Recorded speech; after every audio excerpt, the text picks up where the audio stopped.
Hey guys, welcome back to my channel, The ENT Resident. Today we'll be discussing about follicular thyroid carcinoma. You can also now purchase my notes. I have added links in the description. So last class I discussed about the most common thyroid carcinoma, which is the papillary thyroid carcinoma. Today we'll be discussing about the second most common thyroid carcinoma, which is follicular thyroid carcinoma. So this constitutes about 10 to 15% of all thyroid malignancies. This is a MCQ question that you can usually get. Second is this is predominantly seen in the sixth decade of life. Mean age is 50 years. And this is a very rare occurrence under the age of 30. Third important question here is that again, this is again a carcinoma of the thyroid, which has a female preponderance of 3 is to 1. And just like papillary carcinoma, this carcinoma also takes its origin from the follicular cells of thyroid. However, here, all the nuclear features that we have noted in papillary carcinoma are absent. That's how it makes it different from papillary carcinoma. So let's talk about what are the risk factors to developing follicular thyroid carcinoma. So first of all is a previous exposure to ionizing radiation to the head and neck region will act as an important risk factor to developing follicular carcinoma. Second is this is a carcinoma which is predominantly seen in iodine deficient areas, whereas papillary carcinoma was the one that you see more commonly in areas where there's adequate iodine intake. So here we see a higher prevalence in iodine deficient areas. So in iodine deficient areas, about 25 to 40% of the cases of thyroid cancer are because of the follicular thyroid carcinoma. Next, important point to note about is what are the associated mutations over here? This is again a very important question from your entrance exam point of view. So, the most common one that we see here is a RAS point mutation, which we see in about 30 to 50% cases. So, the mutations like NRAS, HRAS, KRAS, these are seen in order of decreasing frequency. And these mutations are actually associated with more aggressive cancer. So that's the first mutation associated with follicular carcinoma. Second one is a PPAR gamma gene fusion. Now there are two such fusions which is common. One is with PAX8 and one is with CREB3L2. So these gene fusions are seen in about 20 to 50% cases of follicular carcinoma. Next, there are two others like PIK3CA gain of function mutation and TERT promoter mutation. So these are the usual mutations that we see to be associated with follicular thyroid carcinoma. Next, very important question is what are some associated syndromes associated with follicular carcinoma? So, this familial history has been seen to be seen about 3.7% patients who come to you with follicular carcinoma. So, as I said in my previous video, Cowden syndrome is one of them. So, Cowden syndrome is associated with both papillary as well as follicular carcinoma, but it is more commonly seen to be associated with follicular one rather than papillary, which is rarer. Cowden syndrome is also associated with breast carcinoma and mucocutaneous lesions. Second is Werner syndrome, where we see a WRN gene mutation. And third is Carney complex, where we see a PRKAR1A gene mutation. And here we see tumors of breast, oral mucosa, skin, testis, thyroid, pancreas, and even cardiac myxoma. So these are the three syndromes which are commonly associated with follicular thyroid carcinoma. So these have been all the risk factors to developing the cancer.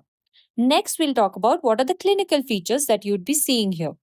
So usually the patient presents with a painless, slow growing nodule. And when you perform a scintigraphy, you'll see that the nodule is that a cold nodule. Usually hot nodules are not malignant nodules. So whenever you see a hot nodule, malignancy is the last thing that you'll be suspicious about. Second, the patient can also present with a rapid increase in a size of pre-existing nodule of many years. So basically meaning our nodule which was previously benign has now turned malignant. That could be one of the presenting features of follicular carcinoma. Here, lymph node metastasis is actually not that common. It is seen in 4% cases, whereas we had seen in papillary carcinoma that lymph node mets was the most common form of metastasis in case of papillary carcinoma. Here, however, we have seen that distant metastasis is way more common than papillary. And here, distant metastasis can be seen right at presentation in about 10 to 15% cases. And hematogenous spread. This is again a very important MCQ question. Hematogenous spread to the bone and lungs is very common. And less common sites would be liver, brain, bladder, and skin. So, overall, lymph node metastasis is not common. Distant metastasis at presentation is common, and the most common site is bone and lung, and it is usually spreads by hematogenous spread. Next, let's talk about the histology of follicular carcinoma. Now, this is a very, very important part of the topic over here. So, there are multiple classifications of follicular thyroid carcinoma according to its histology. So, you can see there is a traditional classification, an AFIP 2015 classification, and the one that we currently follow, that is WHO 2017 classification. So, according to WHO 2017, there are three groups. The first one is minimally invasive group, where you basically see a minimal invasion, but there is a capsular invasion that you can see. Second group is encapsulated, and this minimally invasive group is the most common variant that is seen. Second is encapsulated angioinvasive type. Now, in this we see a limited vascular invasion of less than 4 vessels. Third type is the widely invasive type, which can involve, it is either widely invasive, or even if it is minimally invasive, it has extensive vascular invasion of more than equal to 4 vessels. This widely invasive type is an aggressive type, and it has higher risk of distant metastasis, about 29 to 66%. So this is the classification of follicular thyroid carcinoma on the basis of histology. Now let's talk about what are we going to see cross and microscopic examination. So on macroscopy, it is usually a encapsulated solid lesion with a very thick capsule. And when you see the cut section, it has a gray or a tan color, and it can have focal translucent areas containing colloid filled follicles. And this can undergo degenerative changes like a central fibrosis or a foci of calcification, and it can also have cystic changes and hemorrhage. These are the macroscopical features. And if the tumor is minimally invasive, in that case it usually presents as a single encapsulated nodule with a thickened and irregular capsule. Whereas if it is widely invasive, in that case we see an extensive permeation of capsule or even the presence of no capsule. Next, let's talk about the microscopical features. Now, this tumor is usually composed of uniformly appearing cells. And a very important feature here is that it lacks all the nuclear features of papillary carcinoma that we have studied before. And there can be different patterns in which it is arranged, like trabecular pattern, microfollicular pattern, normofollicular, or macrofollicular. See, these are the different patterns in which the tumor cells can be arranged in. And this image over here that you can see, these are some colloid filled areas you can see, and the rest of it are all cancer cells. This is how a case of follicular carcinoma looks like. Now, here in follicular carcinoma, microscopically, we also see an invasion of the adjacent thyroid parenchyma, capsule, or blood vessels. And they may have nuclear atypia, focal spindled areas, and mitotic figures of less than 3 per 10 high power field. It is important to know that you will not see any necrosis here and not see any squamous metaplasia or samoma bodies here. Now, samoma bodies was more commonly seen in papillary carcinoma of the thyroid. Here, we have a no lymphatic invasion, or very rarely we see lymphatic invasion. And if there is a capsular invasion, in that case, the capsule is thickened and irregular, and it may have a reactive pseudocapsule around the invasion edge. And in vascular invasion, we see vessel within or beyond the capsule. The tumor can be covered with endothelium attached to the wall or within the thrombus. These are all the microscopical features that you will see when you perform a histological section. Now, it is also important to know a few histological variants of follicular neoplasms. These are all the lists of variants of follicular neoplasm. Out of these, I'm going to discuss just 2-3 of them. So the first very common one that we can see is a clear cell variant. Now, as the name suggests, clear cell variant is one where we see more than 50% clear cells in the tumor. Now, what is a clear cell? Here we see that the cytoplasm is clear and it has a uniform round or oval nuclei with a very small nucleoli. Secondly, the cytoplasm clearing that happens, the cytoplasm being very clear, this happens because of accumulation of glycogen, lipid, mucin, and thyroglobulin, or it can occur also due to dilation and hypertrophy of mitochondria and Golgi complex. This is a very aggressive variant. Next is a glomerulite variant. Now, as the name suggests, the appearance is that of mimicking a renal glomerulus. What happens here is we see a characteristic architectural growth pattern in which the follicles contain round epithelial tufts growing within them, which makes it look like that of a renal glomerulus. That's why it's known as a glomeruloid variant. Third type is a signet ring cell type. These cells have an intracellular vacuole filled with mucin, and stroma shows cystic spaces with extracellular mucin. So, this is all about the histology of follicular carcinoma. Next, let's discuss what are some investigations that you will be performing here. Now, I've already discussed more about investigations in my video on thyroid cancer, but here we'll just touch on a little bit. So, here, when we perform a fine needle aspiration cytology, it is important to know in this case, it cannot differentiate between a follicular adenoma and a follicular carcinoma. So, diagnosis cannot be confirmed on the basis of cytological examination. You have to confirm diagnosis by performing a tissue biopsy. The features that you see in a follicular carcinoma is capsular or vascular invasion, which is not seen in case of cytology. So that this is something very important to remember, that you cannot perform FNSC to confirm the diagnosis of follicular carcinoma. Second, when you perform an ultrasound of the thyroid, the typical features seen here are that it is a solitary lesion, usually a well defined lesion, iso to hyperechoic, well defined peripheral low echogenicity halo, and a prominent internal blood flow. These are all the features you will be seeing on performing the ultrasound of the thyroid. When you perform thyroid function test, it can reveal hyperthyroidism, but in most cases, you also see that the patients are euthyroid. And X-ray chest will show the presence of any pulmonary mets if it happens.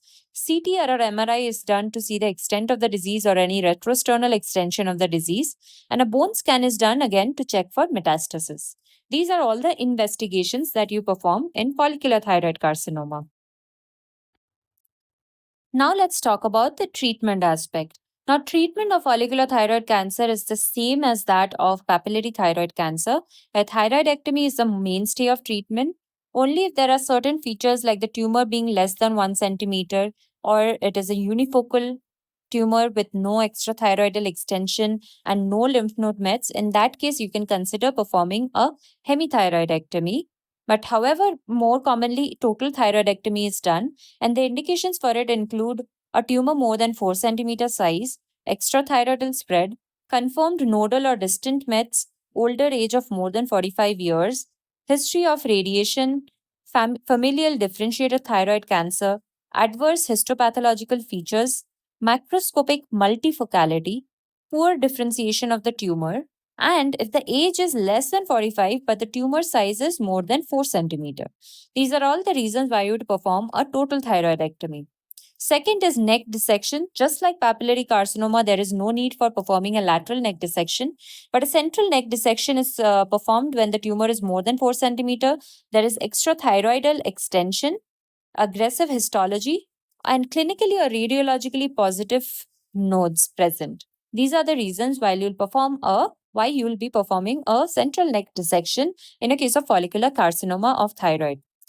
Next, following surgery, you have to perform thyroid hormone suppression in the patient. So you do the TSH suppression by either giving thyroxine of 2 microgram per kg or with leothyronine of 20 microgram TDS until histopathological examination is available.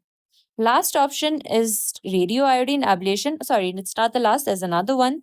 For radioiodine ablation, you definitely need the patient to have a total thyroidectomy. So, in case you have performed a hemithyroidectomy in a patient and you feel that you want to give the patient radioiodine ablation, in that case, you definitely need to perform a completion thyroidectomy prior to the treatment. So, here you give I-131 given 6 to 8 weeks post surgery. Now, the indications of radioiodine ablation are when again the tumor size is large, more than 4 centimeter, there is gross extrathyroidal spread, distant metastasis, and if the tumor is 1 to 4 centimeter size but has poor prognostic features like aggressive histology, extracapsular invasion, or even multiple involved lymph nodes. Last of all is external beam radiotherapy, which is used only when there is a gross evidence of local tumor invasion at the time of surgery, or in case of residual or recurrent tumors, which is non-radioiodine avid. Here, intensity modulated radiotherapy is the method of choice. So these are all the treatment options that we have for follicular thyroid carcinoma. Now, if we had to summarize, depending on FNSC findings, uh, this is what our treatment algorithm will look like. So, if the FNSC has shown it to be a follicular neoplasm and it has not confirmed whether it is an adenoma or a carcinoma, in that case, first you should perform a hemithyroidectomy. And then, after performing biopsy, if the biopsy report says that it is a carcinoma, in that case, you go ahead with a completion thyroidectomy with a radioiodine ablation scan. Radioiodine scan, sorry. Second, if it has been directly diagnosed as follicular carcinoma on FNSC, in that case, you directly perform a total thyroidectomy. And third, if the nodule is more than 4 centimeter in an elderly, these are two important poor prognostic factors here. But the report has come as follicular neoplasm. In that case, because of the chances of this being more of a carcinoma rather than an adenoma, you should just directly perform a total thyroidectomy. So that's about the treatment aspect. Now that we have performed the treatment, next we have to see how are we going to assess the outcome of the treatment. So there are three ways to do that. First is by performing a post radioiodine scan after the after the ablation, about 2 to 10 days after that. This will help you in assessing the uptake of radioiodine in the thyroid bed. And it will also help you in assessing the extent of residual and metastatic disease. Second, which is the most important one here, is it is a very sensitive marker for recurrent or residual disease, and this is stimulated thyroglobulin measurement. Now, how do you stimulate thyroglobulin? You inject recombinant TSH 9 to 12 months after surgery.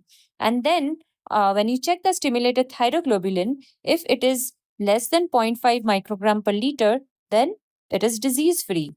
If it is more than 2 microgram per liter, it is highly predictive of persistent disease. And if you check unstimulated thyroglobulin and it is found to be less than 0.1, in the absence of any thyroglobulin antibodies and a negative ultrasound, then it actually has a very high negative predictive value of the fact that the patient is disease free.